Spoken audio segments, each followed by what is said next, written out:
Hello, everyone. Thanks for joining us today for our April EDA webinar. My name is Natalie Higgins, and I'm General Counsel for the Equipment Dealers Association. I'm joined today by our EDA team, Joe Dykes and Alex Hoffman, as well as our partners at Machinery Pete, Greg Peterson and Margie Eckelkamp. This and other webinars are free services of the Equipment Dealers Association to our dealer members. The Equipment Dealers Association serves its members by advocating in Washington, D.C., and by providing industry relations services such as contract reviews. Here at EDA, we don't charge extra for webinars, but we are funded by dealer dues. If you haven't done so already this year, we encourage you to renew your EDA membership to ensure that EDA can continue to provide these valuable services to your dealership. For today's webinar, we will take breaks to respond to questions. As we go through the slides, feel free to type in your questions. We'll review the questions and either answer them live, or in the instance of specific issues, we may choose to answer them via message or ask to follow up with you after the webinar. Finally, the slides for the webinar as well as a recording will be available after the webinar through our website in case you'd like to review them later or share them with others at your dealership. For EDA members, be sure to remember that you do have the EDA legal hotline available to you for any follow-up questions, as well as our industry relations experts here. We have Rick Lawn and Joe Dykes available for any industry questions that you may have. That's all I have for housekeeping. So with that, I'll go ahead and turn it over to Greg and Margie for a discussion on first quarter equipment performance. Thank you so much, Natalie. And good morning, Greg. How are you doing today? I'm doing well, Margie. How are you? I am doing excellent, sir. And I know we also have Joe Dykes, who's going to help us weigh in on a little bit of our discussion as we review some of the key trends and key analysis from the first quarter of 2017 with used equipment values. And Greg, you've been putting out this used values index for a few years now. Really walk us through this chart and table and set us up for where we were heading into the first quarter of 2017. Yeah, you bet, Margie. Again, just a little background. Like you said, I've been putting out this quarterly report now for pushing just over 6 years, I think, Margie. And what I try and do with it is just take all the auction sale price data on all the categories that we track. And we, 27 years now, there's nothing we don't compile auction price data on. We don't make any predeterminations. So if it's old, if it's rusty, shiny, new, whatever. And then as difficult or as challenging as it is in this first slide to take all of that mass of auction data together and collectivize it here to give you a snapshot, 30,000 foot view on what's happening with hard cash used values at auction. That's what I'm trying to do here. And I guess what I'd set up, setting us up for the first quarter, the main thing that I've been watching is from the middle of 2015 through the end of 16, Margie, I write and talk about it a lot. I'm talking to farmers every day, and it's sort of the footing with used equipment values that I started to see the market find again mid-15. Now, if you look back in the fourth quarter of 15, we did drop just a little bit there. What was really exclusively driving that drop in the fourth quarter was simply the mass of dealer equipment showing up on wholesale auctions very late in 2015. November, December, we saw a huge level of late model equipment at auction. And, kind of Econ 101 there, when you get that mass in a short period, we saw a little dip.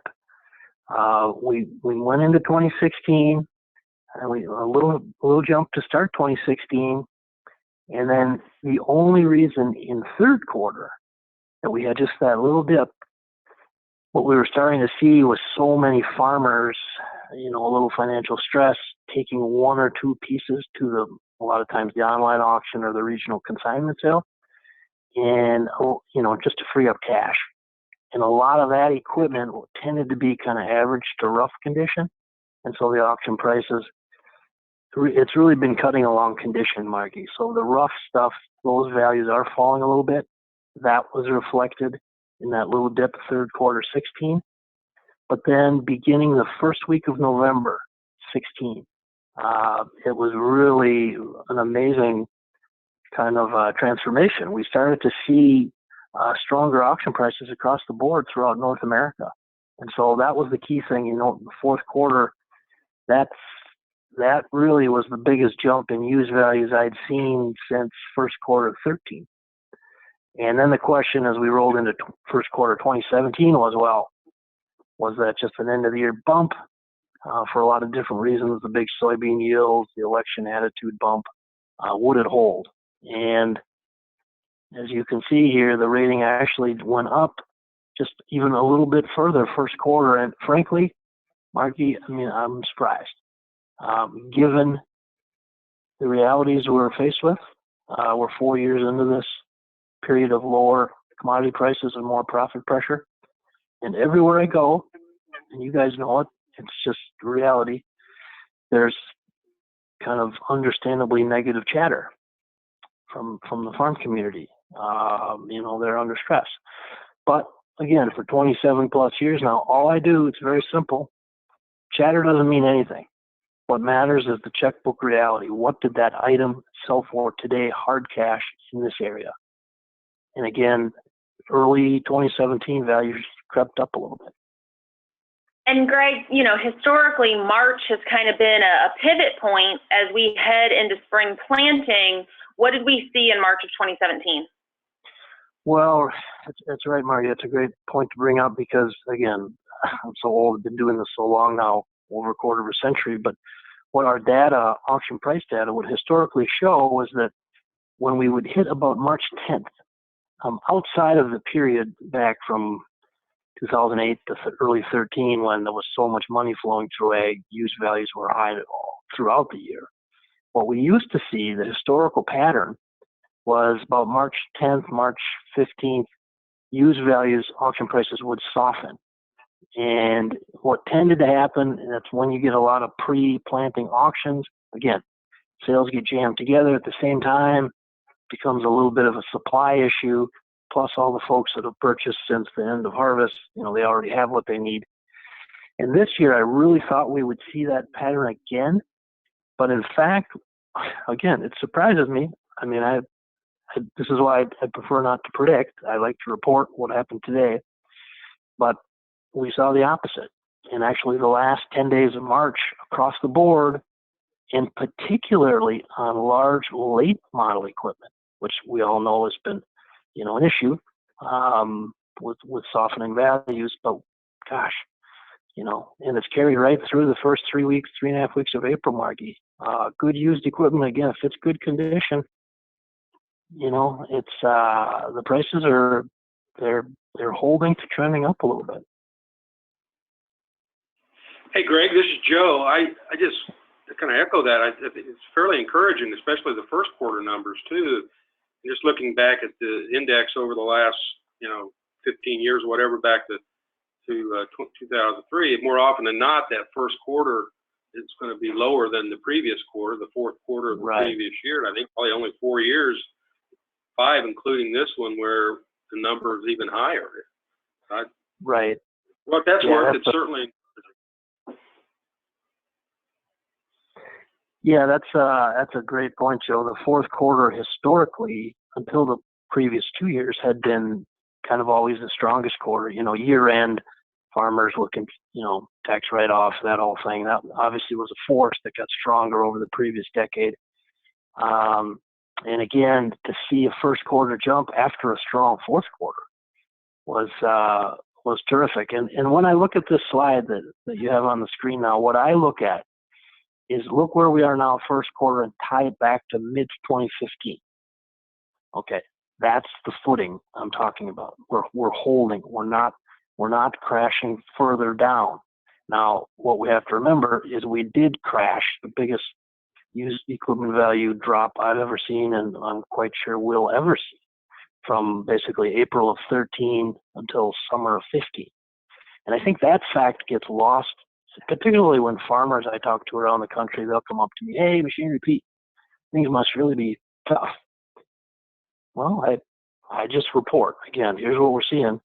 And used values fell so far back, 3, 4 years ago, 2 years ago, that I think we tend to lose that perspective when we talk about where we are now.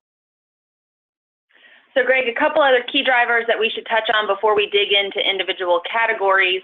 Can you talk a little bit about some of the overall trends you're seeing of equipment on the auction market in terms of condition? Yeah, that's the one thing. Like I said before, I touched on it. Everything cuts on condition. And we all know, you guys, folks have been in the industry. I mean, it's always been that way. But over my 27 years, I've never seen it maybe as pronounced as it is now. So if it's nice, and from there, it doesn't matter. If it could be 20 years old, like if you saw our Facebook page this morning, 20-year-old Case IH 9380 four-wheel drive sold yesterday up in Manitoba, about 2,100 hours, brought 92.5 US, second highest one I've ever seen. But that thing was so just sparkling you could eat off it. Stuff like that. And even where I've been surprised is that even the 1, 2, 3-year-old stuff has been kind of seeing this same trend. So again, it's all about condition. I think we'll probably see that throughout the rest of the year. So one thing it makes me think from a selling standpoint, again, that there's tools now. When you take in on trade that exceptional, whatever, field cultivator, tractor, combine, a lot of it goes back to who owned it. And you guys, that's your business, knowing your customer base, and your great customers who take great care of their equipment. When they trade that stuff in, that's the stuff that folks are looking for, whether that shows up at auction or. So I think there's opportunities to maybe pull forward done appropriately, a little bit of personalization about who traded it in, to personalize it when we're trying to market this stuff, for a higher retail number. And that there's really a competitive situation in the marketplace for farmers who are in need and do have the available financial situation to acquire the nicest used equipment that is available. Yeah, I think here that's exactly right, Margie. And again, when people say, "Well, I don't get this. Why are you seeing these auction prices like the 2016 S680 that sold yesterday on a farm auction in North Dakota for $292? Again, hard cash." People say, "Well, why is that?" Well, when sales of new are slow, which understandably they've slowed the past few years, we all get that. Everyone understands the reasons. No surprises. When that happens, more focus goes into acquiring the very best condition used. That's just kind of a function. And again, now we're 4 years into this lower commodity price environment. So as that's stretched out, I think it's becoming more focused now. And again, when we see this nice stuff show up at auction, it's not just the sale price is holding to going up a little bit. It's what the auction firms tell me, or people at the sale will report. Report is the interest leading up to the sale and all the calls they got on that, whatever, that skid steer, that combine, that tractor. Again, if it's nice, that's the stuff that's really kind of, I guess, moths to the flame right now. And Greg, in the first quarter, what did we see in regards to equipment that was coming off lease? Well, of course, the biggest issue in the market, we're all trying to, figure out where we're at and where this thing is going. The thing I've been watching day by day is across all the auctions that we track throughout North America, the 1,100 plus auction companies we work with, and all the online sites, looking for those items that show up that say off lease. And because, again, we maybe touched on it last quarter, but, our data, I've been doing this so long, I saw what happened back 17, 18 years ago. And at that point, manufacturers, finance companies, they weren't able to utilize the internet to work and push this stuff back through the dealer system. So from where I sit, from what I can tell, and all the dealers we talk to of all colors all over the country every day, I think, even though this is a mountain of stuff coming off lease and there's more to come, the level to which it's been able to be jammed back to you guys, to the dealers, I think has been encouraging, because I have not seen a ton of it show up at auction yet. There was one sale in Pennsylvania last week, a farm auction. And, you know, in a farm auction situation, they might be careful with the verbiage on the sale bill. But again, when you know the story, that's when we heard, wow, this farmer's going out, this stuff, he leased it. And even in what's been really interesting, Margie, is even on auctions, we have been seeing an uptick kind of in liquidations, distressed auctions. And again, not a surprise given where we are. But these auctions, in most all cases, feature a ton of late model equipment, 1, 2, 3-year-old stuff, and you have a bunch of it. And again, 27 years tracking this, usually those type of auctions just tend to be a little lighter than the Joe Farmer retiring or an estate sale. But what I saw in March and April, even those stressed auctions are producing solid pricing kind of across the board. So I found that really fascinating. And Greg, in addition to keeping your pulse on what's going on the hard cash auction market, we're also tracking search traffic trends from machinerypete.com. And here are the top 20 categories that saw increases in farmer eyeballs in the first quarter compared to Q4 of 2016. Obviously, some seasonality here. Any commentary that you would like to add? Well, this to me excites me when I get up every morning, Margie, because these are new data points. Search traffic, farmer eyeballs, and what are they clicking on? They're telling us, in essence, what they're thinking. So we talked before about, from a 30,000-foot view, sales of new are slow, farmers are focusing on good used. Well, look at that second category, that precision ag. You know, so we saw a 63% increase in search traffic in the first quarter for used precision ag. So what does that tell you about Joe Farmer? Joe Farmer is, you know, he's doing anything he can with his budget to be more efficient. So, you know, we're seeing investment there, even the first category. Now, seasonally, yes. First quarter, we would expect and hope to see an uptick in search on planters and drills. But you know, a lot of this was folks looking to upgrade and retrofit. So again, if they're not buying new, you know, this is, to me, extremely encouraging. And then again, as you go through the list, just to see a couple trends, you know, a lot of these categories are smaller type of equipment, like you'll see under 40 horse tractors, balers, you know, mowers, things like that. Again, it's very telling. And what we're going to try and do at Machinery Pete is take this search traffic data and put it into kind of a visual daily barometer, a series of them where you can look and quickly kind of get a handle, whether it's at the category level, planters, are the eyeballs up or down, or where are the eyeballs coming from? Are more clicks coming from Oklahoma? Did it rain there? Are they backing off in Ohio? Whatever. So again, the search traffic data excites me because what I'm finding so far is that the data actually is pretty much a spot-on match to what we're seeing at the hard cash auction level. And you can see here, self-propelled sprayers were up almost 40%. I know we have an example later in the presentation to kind of dive into that. Also want to share with our dealers that are on the phone, currently our dealer center is updated daily and provides up-to-date search traffic by category as well as by year, make, and model. And if you want to learn more about those stats and analytics available for you today, we'll have a contact number at the end of the presentation.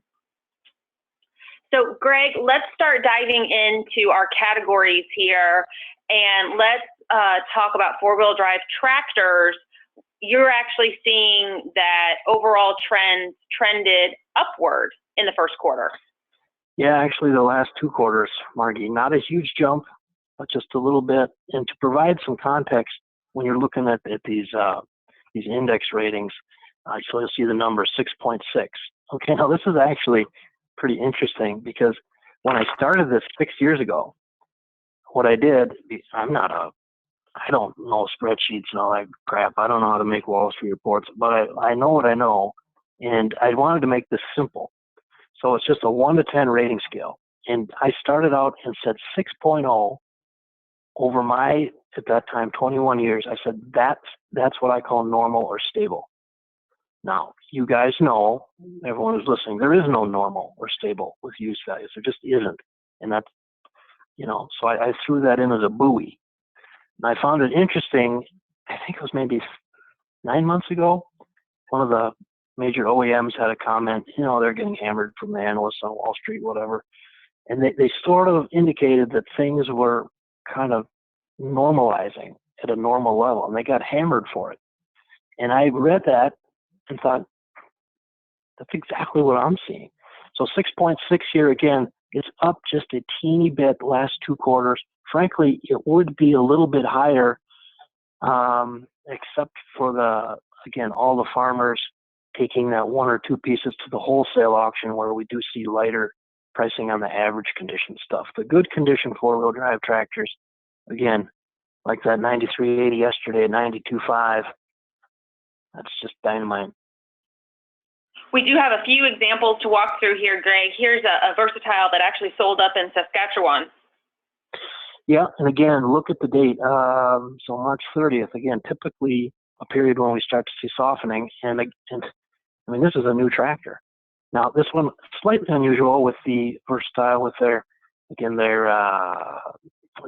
coloring and the limited edition. Oh, the throwback retro look, right? Right, which I personally love, and it lights up our social media like you wouldn't believe. So if you get one of these things that has any of that retro, I mean, send me a note on it. It jumps on social. But $270 hard cash, that's pretty darn good, I thought. Again, hard cash, got to pay for it today. And the buyer was from Australia. So it does show that, obviously the market's different today. The internet changes everything. But again, a 1-year-old late model 4-wheel drive selling at a good hard cash price. And Greg, I know this example here is from a sale that we could talk a lot about, but tell us about this 9560R. Yeah, you're right, Margie. Context is everything here. So again, we can tell you the date, February 24th. We can tell you it was a farm auction. We can tell you it was Central Ohio, but here's the scoop. This was one of those liquidation auctions I was just talking about, and we've all seen them across the country. The last few weeks, we've seen one, South Dakota, North Dakota, I think Missouri, we saw one. This one in Ohio, for whatever reason, there was some negative vibes around it. The name of the organization, the farm, it's called Movers and Shuckers. And the story I heard from numerous sources, again, there's always chatter's chatter, but these were folks that came in at the tail end of the good times and came in big and hard and paid huge cash rent, gobbled up land all over. So you can imagine some of the local feelings is what it is. But again, over my 27 years, when a farm operation like that goes bust, the pricing on the sales tends to be just a little bit weaker. But not the case here. Again, you can see $240 on the 3-year-old 9560R there, $700. Again, when we compare that to the other 9560Rs, and that's what I do on every auction that comes in. I'm just making this comparative analysis. Was that up? Was it down? Pretty much everything on that sale was just a little bit up. So we can dive here into our supply-demand analytics from the dealer center and look specifically at model year 2014 9560Rs. Right, and this again, I tried to do this kind of on my own 20 years ago, Margie, and compile dealer advertised price data because I always wanted to compare it to the hard cash auction price. And, that ratio changes depending on the ag market. So one thing, again, you can just hop into our dealer center here, and what my eye is drawn to is the fourth column from the right. So it's the current average list price from dealers on machinerypete.com of a 2014 9560R. Now, it's just an average. We all know specs, hugely important. We're building in new tools where you can further filter that. But average $280,000. And now we look hard cash on that auction in Ohio, 240. That's the ratio I'm always interested in, and that's the ratio that's been tightening since November 1st on this large late model equipment. And again, that to me is very, very telling, and hopefully a good sign for the market in general. So as I mentioned, you can look up any year, make, model on the supply and demand page and see the supply over the past 30, 60, 90 days. So the inventory listed on machinerypete.com, as well as the number of page views, so farmers searching for that equipment. And as you mentioned, Greg, the average list price, and then we can also dive into the auction prices. So really the database that you've been building and curating for 27 years. Yeah, and what's exciting, Margie, is, again, the reason I just did an RDO podcast, and they were asking me, and people ask me all the time, hey, Machinery Pete, how'd you get started? Well, I got started because my dad is a dealer. It's a third-generation farm equipment dealer, Western Minnesota.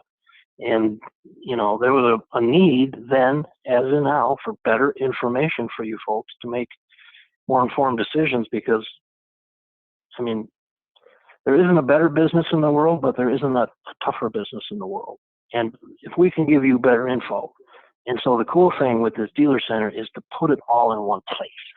So with one click, you're in, whether you're sales manager, use manager, marketing manager, and just see what's real. So again, one click, you're into the auction data. You can see the one that brought 240 we were talking about. But then, how many hours does it have? Does it have PTO, all the specs? Again, it's all there. So we're working to, again, add filters to let you kind of filter that further faster. So here, Greg, we've got an example going back a little bit further in model year, but still talking about four-wheel drive tractors. Yeah, this one, I was at the sales, John Kinzenbaugh's auction, a lot of his farm equipment, just downsizing. I think they sold some land. But this tractor was the one everyone was talking about. And you guys know, when you get these older tractors, doesn't matter what color, but when they're just pop and they're nice, and this was an unusual one because it had 0 hours on a Kinsey repower. So, the highest auction price I'd seen on an 8850 was $52K. And again, I've been doing this a long time. So when it hit 71, and we posted the YouTube video, one thing I'm fascinated by, again, 71,000 is a data point. But when you watch the video, you can almost feel and understand what people, when their heads turn and they talk to their buddy. And, there was huge interest in that tractor. And what's interesting, the runner-up bidder was a broker.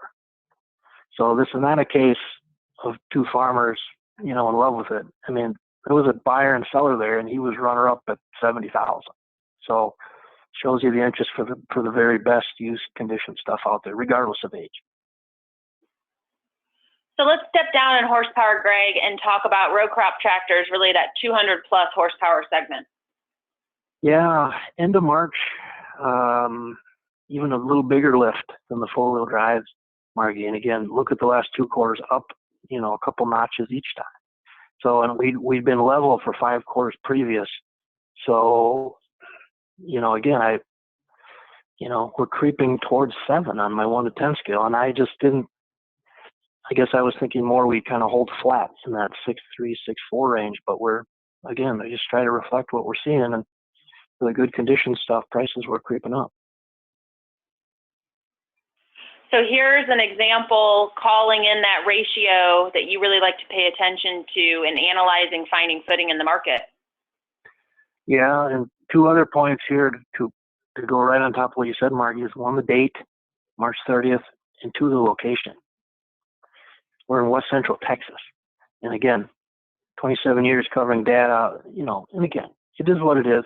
Tends to be a little bit softer down south for, whatever reasons, but, the 1-year-old 8370R, and, certainly we would hope to retail it a little more if that was on the lot, but hard cash on a sale in late March in Texas, again, $300K, that's kind of what I was seeing. And again, if you just do the comparison, you'll see the average dealer list price on a 16 model is just under $290. And here's an example from a New Holland unit. Yeah, and again, color does not matter.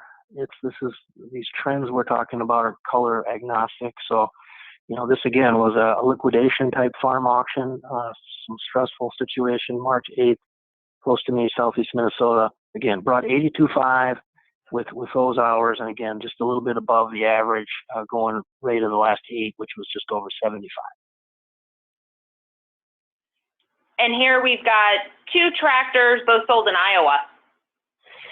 Yeah, these I found very indicative of representative of what I was talking about, Margie, were the best condition stuff, again, and that's what these 2 tractors were. So, and they also, in this particular age range, when you get over that, I used to say you get over 10 years old, but now it's sometimes even over 5 years old. So these tractors here sitting at 8 years old with low hours, good condition, farm auction, 131 hard cash on the 8230, 148.5. And again, what I've been seeing a lot, if you look at my little comments underneath there, again, every single auction that comes in here, we look at the prices and compare. And so when the 8230 did 131, I thought that feels high. Well, because it was high. Highest one I've seen in 22 months. Same at 148.5 on the 8330, highest in the U.S. in 3.5 years. And I've been running across that 20-month mark, 22 months, 20 to 24 months. That's a buoy. And what we're seeing, good condition stuff, quite often, almost a couple times a week I've been seeing it, where I look at it and I go, oh, that's the highest in 24 months. And let's continue to step down horsepower range and talk about kind of that mid-sized tractor. Yeah, as we get, again, the smaller size used equipment did not fall as far. So you can see the rating on the 1 to 10 scale here is higher than the 6.5 and 6.7 that we were talking about. It's holding to creeping up just a teeny bit last 2 quarters, but we're at 8.1. So biggest thing here again, nothing you guys don't know, but there's just not as much of it backed up on the dealer lots around the country versus the large horse. So it obviously when one shows up for it at auction, there's a little bit less leverage, I guess you could say, for the buyer. So we tend to see a little bit stronger pricing the last couple of years. And here we've got an AGCO that sold in my home state of Missouri. Northeast Missouri, I always love traveling there, Margie. Show me state, so show me what this AGCO is worth.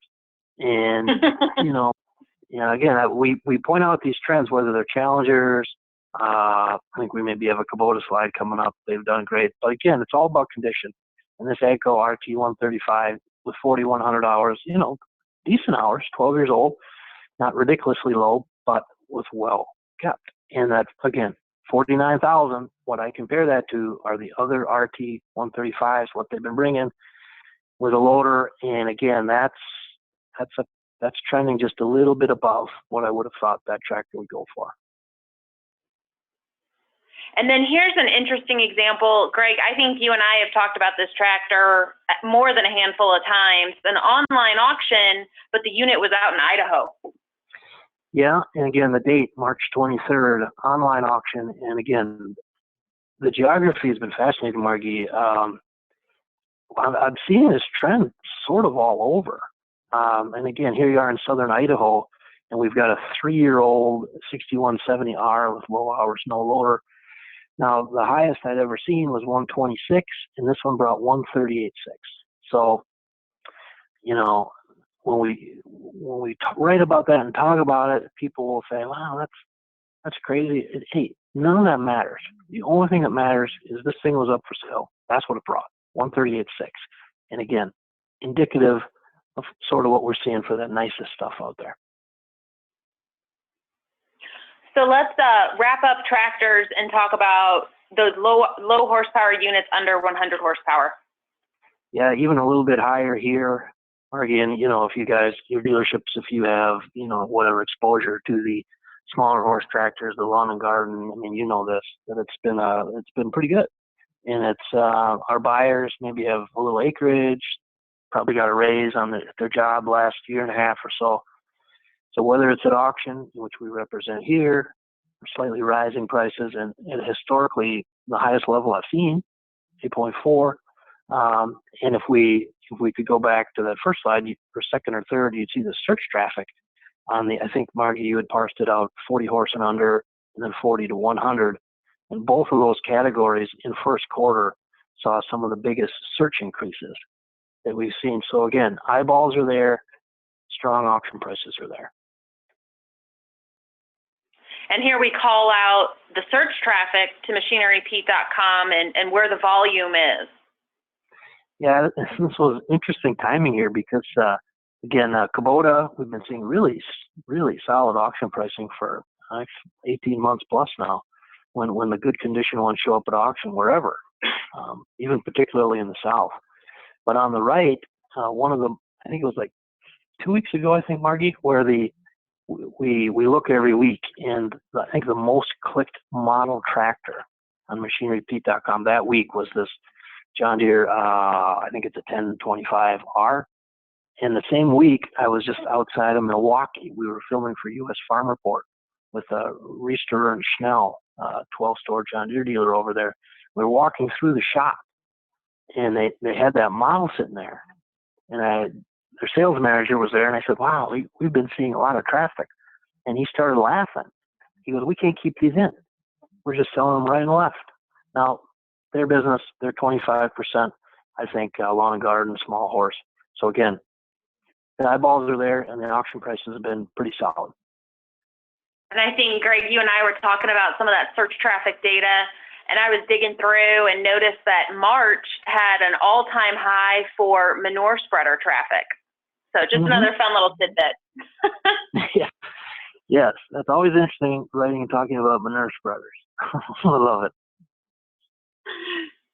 So here you've got an example of, a late 70s, early 1980s tractor that sold in Tennessee.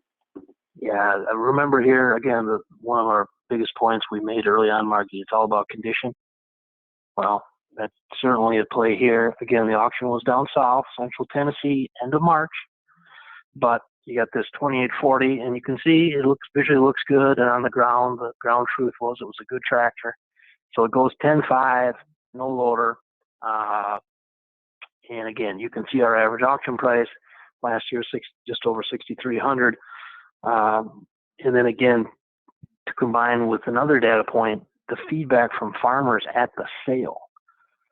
I think, I can't remember if we had video of this one or not, but people sending me notes like, whoa, Pete, check out this 2840. That was nice. And what they're commenting on is, I call it the lean in when you're at the auction. And you can always tell when the auction truck rolls around, and when it gets the quietest, when you roll up to that, that's it. That's what people came for. And a tractor like this, that shuts them up, and they're there to do business and buy that thing. And you can see 10.5, strong price. So let's segue to combines, and a segment that's gotten a lot of attention, and I know a lot of dealers are constantly analyzing what's going on, not only on their lot, but the overall combine market. Right. It's, okay, so we're at 6.4. We all wish we were higher. But again, the issue with excess late model combines or finding that second or third buyer, it's been with us now for, basically 7 years. It was back second quarter of 2010. I saw it on the auction market, boom, auction prices got softer. We had too many 1, 2, 3-year-old ones. And we've been treading water. But again, on the positive side, if you look back, I mentioned earlier, fourth quarter 15, particularly December of 15. Okay.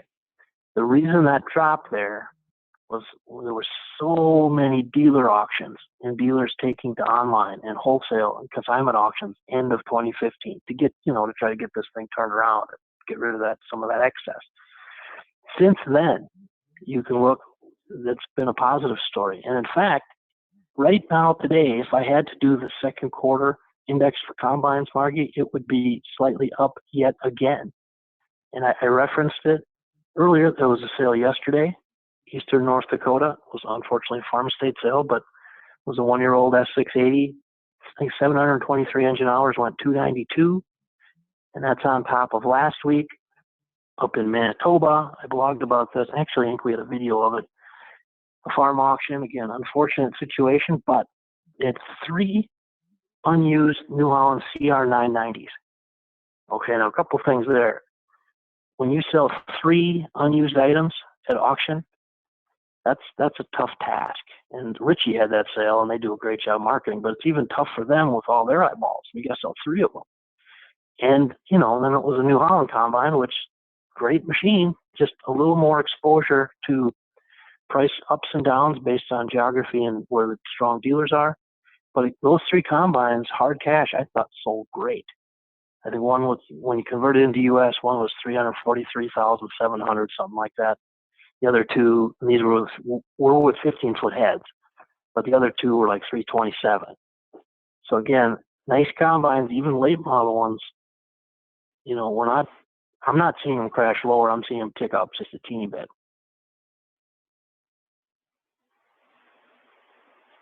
And here an example, late in March from Ohio. Yeah, the thing here was the model year. So it's a 2012. So that's the first year of the S series. And, you know, it just is what it is. Like a lot of times, first model year series, you see things on the auction market when you go 2, 3, 4 years down the road. And when this one came in March 24th at 190, just over 800 engine hours, again, that made me go, ooh, that's pretty good for a 12. So I compare, and again, there's that little context note, the 3rd highest in the past 15 months for a 12 model S680. So again, getting these little data points, and I work really hard to do the best I can to not just rely on the 2 or 3 things that pop, but you know, you got to take it all in. And again, we're just seeing so much of this that that's why I'm saying, you know, end of March, April has been pretty good here for used combines. And I know, Greg, recently you were giving a presentation and overall market update to some folks on Wall Street, and right, you know, they might be a little bit more bearish on things, but you were providing some examples of and justifying the footing that you're hearing out in farm country. Yeah, I mean, you know, it's a combine like this, or it's the, you know, that S680 that sold yesterday, or I think 3 Saturdays ago, it was the Case IH 7140 200 horse tractor that sold for $71,000. And I've seen a bazillion 7140 Magnum sold at auction. That's the second highest one I've ever seen. So it's not, you know, again, if it's good condition, I think the focus on acquiring the best used is driving this year. And again, if we go back, I started to see this ramp up first week of November, Margie. And one thing for us to remember, even though, you know, corn and beans aren't where we want them, kind of one reality was that a lot of guys just had the best beans they ever had. So it all helps. And again, I think, you know, we look at this 8230. This was March 7th in Nebraska. Price was kind of in range there, 172, not crashing lower. We would hope it would be higher, but in the range. So.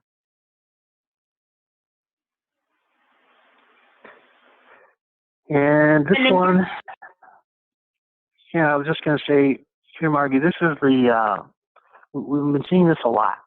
So much, in fact, you know, I think it was at your suggestion. I actually wrote a column for Farm Journal, and we just highlighted all the one-year-old equipment that we're seeing all over the country. Now, this one, oh boy, I think this was this was an estate sale. Unfortunately, the guy died suddenly. But on an S660, you know, basically like new, but again, getting up into that pushing 300K range hard cash. My number on this was more like 265, 270. So again, to get 280, I thought was pretty strong. And then here, just calling out the daily updated analytics available to machinerypete.com dealers, and here specifically looking at John Deere S-Series combine. Right. So what I like to do here, again, the 2 columns I look at, Margie, would be the 4th from the right and the farthest right. So you've got average auction price and compare it to average current dealer list price. Now, for example, again, this changes every day. I love it. So the ratios, they squeeze and then they expand, just depending on what's happening. But for example, yesterday, when that 2016 John Deere S680 with 723 engine hours sold for $292 on the farm auction in East Central North Dakota, I went into Dealer Center and I punched up 2016 John Deere S680s because I wanted to know one thing: what is the current average dealer list price? And then I'm interested in the in the ratio. Let's see if I can find the number. Yeah, I think when I looked last night, I think the current dealer average list price on that 16-model S680 was $359,376. And when you do the math, that one that sold yesterday on the North Dakota auction was 81.3% of the average dealer list price. Now, here's the scoop. I've been tracking this ratio for 20 years now. And what I found over the years, average auction price compared to average dealer price, it ran about 74 to 76% historically. So yesterday, to come in at 81.3%, that's sort of exactly what I'm talking about, where these auction price hard cash are just a little bit up of late. So let's move on to a related category in grain handling equipment. Yeah, grain handling equipment, Margie, fell for quite a period there.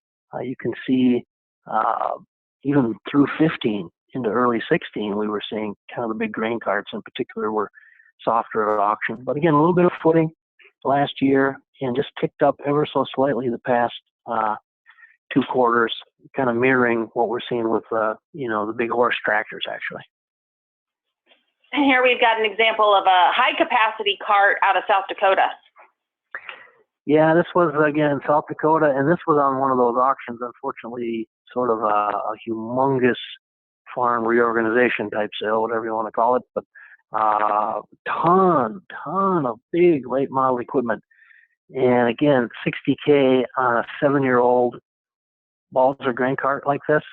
This was one of the items, as we kind of monitor the chatter on our social media, was one of the items people were saying, "Ooh, did you see that grain cart?" And again, what we started to see going back to November was nice grain carts like this, just a teeny bit higher. Another example, and if I'm not wrong, Greg, I think we shot this one for the Machinery Pete TV show. Yeah, we did. It was on the outskirts of Kansas City on Olathe. Back end of February, we filmed it for the show. And, the thing with auctions, you never know. You can think you're going to know what's going to happen, but you don't. And there's always 1 or 2 pieces that go too low and 1 or 2 that go too high. Or not, I won't say too high, but higher than you think. And this, again, same as the Balzer, this grain cart, large capacity Kinsey, 7 years old, on tracks, 63,000. Again, when you look at the context, that's tied for the 5th highest I've ever seen on a 1050 on tracks. So strong demand, good price. And let's move over to hay and forage equipment, a category that, reflecting back on that search traffic data we were sharing, really saw a lot of upticks in the first quarter. Yeah, you could draw a straight line there, Marty, between the search traffic interest to be steadily up over the past, 3 to 6 months and what we're seeing at auction, where, again, we're not talking about an 80K, 100K, 150K item here. The rakes, the forage boxes, the round balers, square balers, auction prices have been pretty decent.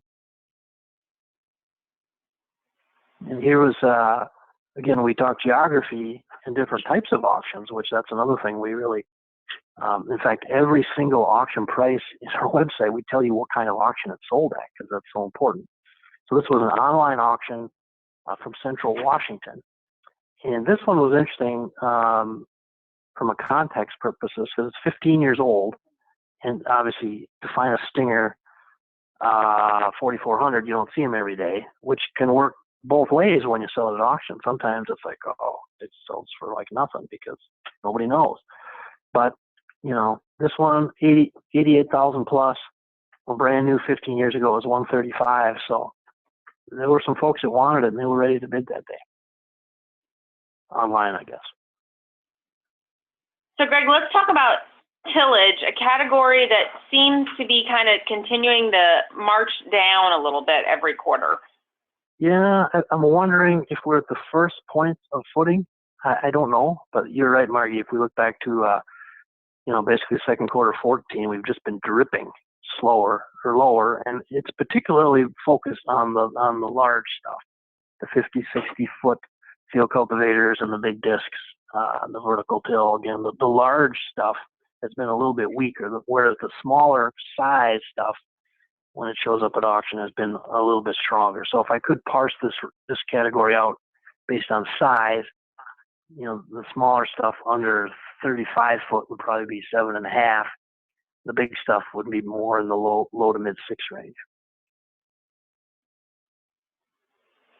And then here's a vertical tillage example, this time coming out of Northwest Missouri. Yeah, this one, March 18th, again, the type of auction was the key here, the consignment, which historically, typically, that stuff's going to go a little bit cheaper than the farm auction.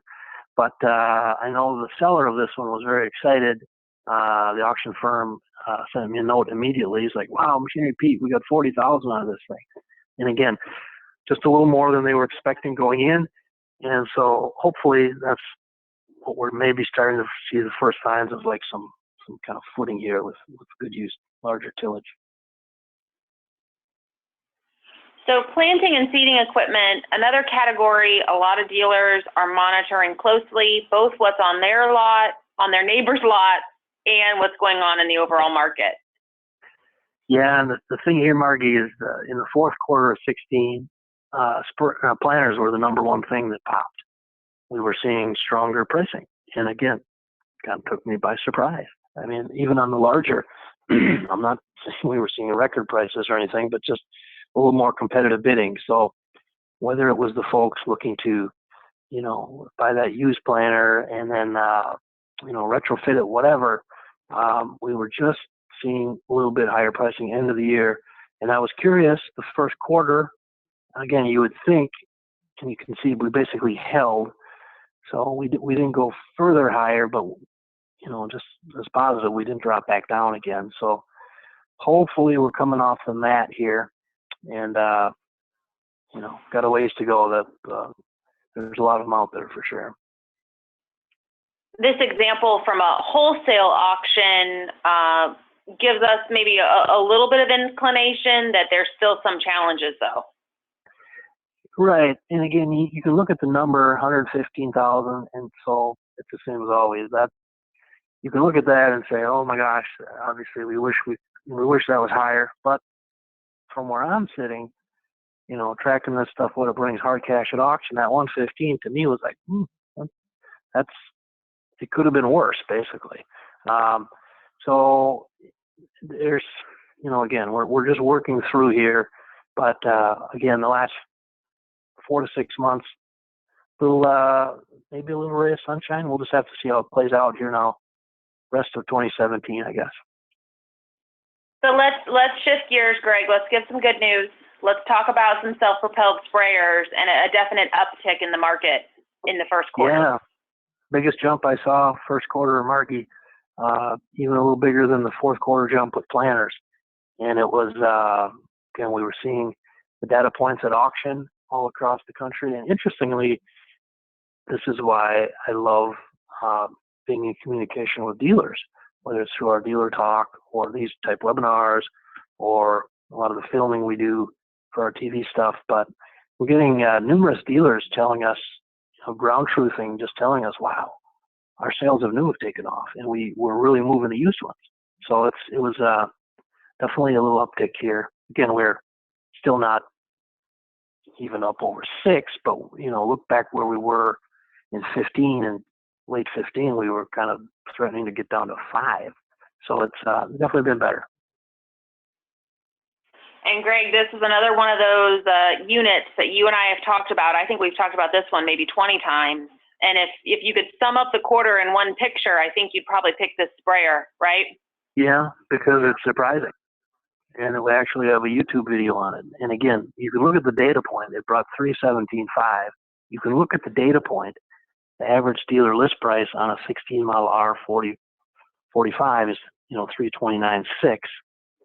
And again, that's surprising that's so tight, but watch the video and watch the farmers standing there and watch their heads as the bidding, 280, 290, 295, 305, 308, boom, you get the last couple bids, 317.5. You can almost hear them talking to each other. And again, well, this was on that liquidation auction with some tough vibes around it. So again, it just kind of is what it is. And then here's another example back from that auction we filmed for TV in Kansas. Yeah, this was interesting. That there were 3 items right in a row on this line, Margie. And the sprayer here was first, so a really sharp 9-year-old John Deere 4720. So it's a little smaller, got a little age on it, low hours, super nice, kind of what everybody wants.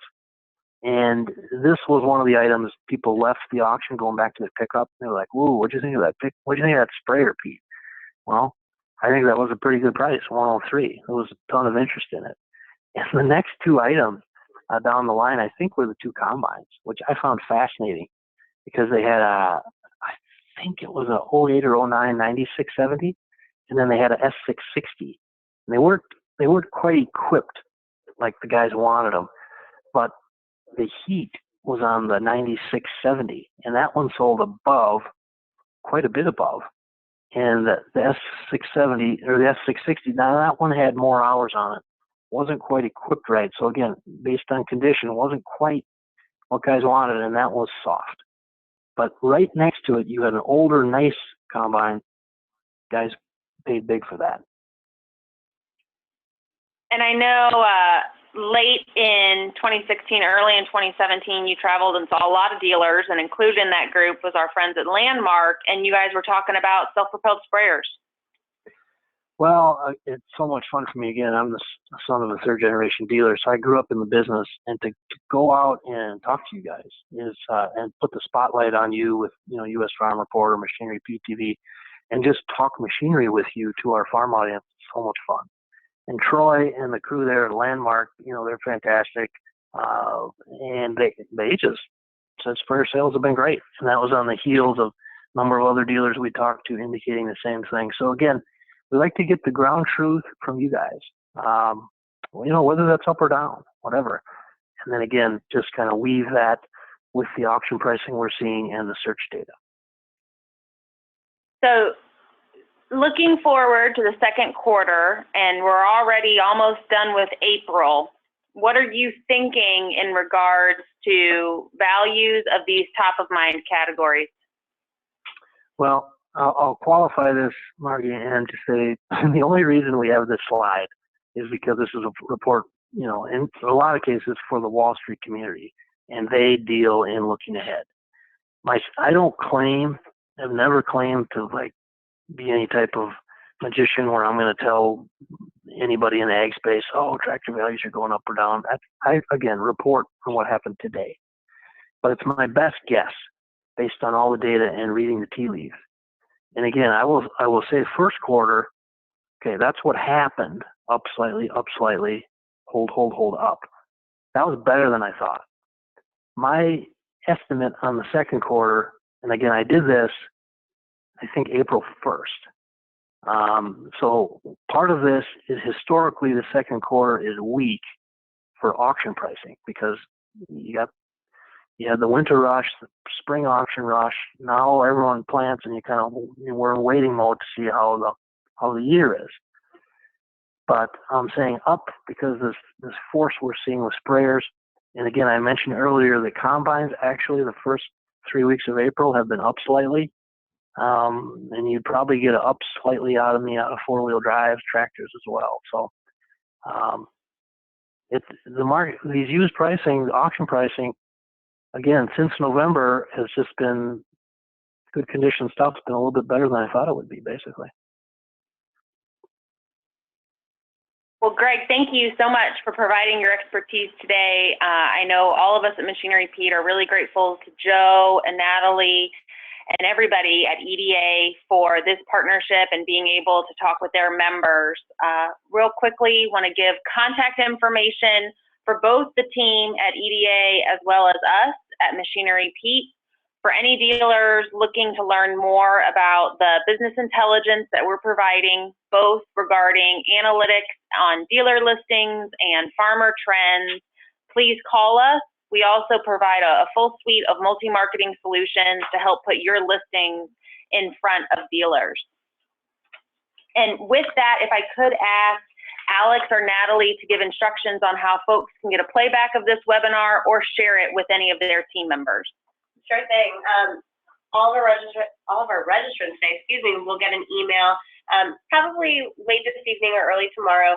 It'll have a link to our website where this webinar as well as our other webinars live. So you can check that out and we'll get that information to you shortly. I think that's it, guys. If I could just hop in again and I want to say thank you to Joe, Alex and Natalie and the good folks at EDA there. You guys are doing amazing work for the industry. Thank you for what you're doing. And again, thanks to all our dealers out there for tuning in and doing what you guys do on a daily basis for our farmers. Well, thanks for joining us. We appreciate it. You bet. Everyone have a great day.